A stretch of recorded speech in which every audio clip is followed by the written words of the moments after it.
Joop Stienstra werkt het zo'n 1989 bij rederij Doeksen. Lange tijd weer veiligheidsofficier op veerboord Friesland. De laatste jaren is Stienstra walchef voor Doeksen in de haven van Skilge. Hij verneemt grote onrecht bij zijn collega's. Vooral om de directie vanwege de financiële situatie dreigt mij ontslagen. Ik denk dat de rederij zich in eerste instantie gaat richten op de inleners, de mensen met een duurcontract. En dat die voor problemen worden gesteld. En ja, daar tref je toch een gezin mee. En dat zijn dan een heleboel gezinnen, in tegenstelling tot het EVT, die hier op de Schelling wonen.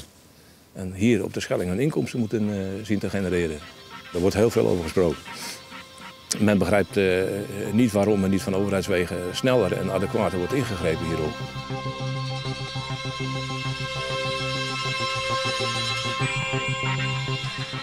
Het is natuurlijk wel zo dat je in de persoonlijke sfeer wel gauw het onderwerp veerbotenkwesties aan de orde stelt.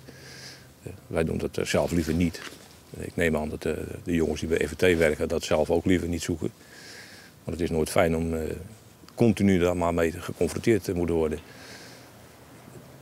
Ja, als je maar diep genoeg graaft, dan kom je wel twee kampen tegen. Wat Doekse wel zou kunnen gaan doen, is natuurlijk wel iemand hier neerzetten die voor hun de zaken kan behartigen. En ook direct aanspreekbaar is voor de mensen. En dat is iets wat de eilanden wel mist, denk ik. De directeur van voorheen, Jan Doekse, zo, die kreeg een klap op de schouder in de kroeg. En daar werden hele zaken besproken. Ja, of ze dan werden opgelost is een tweede, maar het contact was er wel. En dat is iets wat ze wel missen hier op het eiland.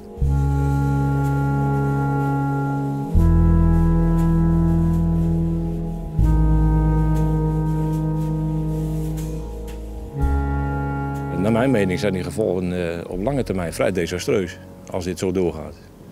Want als rederij Doekse een dienstregeling moeten inkrimpen naar aanleiding van deze, in mijn ogen, valse concurrentie, dan lever je toch een stuk in voor de eilanders. Het voetbal kan niet meer doorgaan voor de jeugd op zaterdag, heen en terug. Patiëntenvervoer van en naar de wal. De mensen met kanker die voor bestraling moeten. En zo zijn er nog meer van die schrijnende gevallen. Die pak je dan. Dat doet zeer.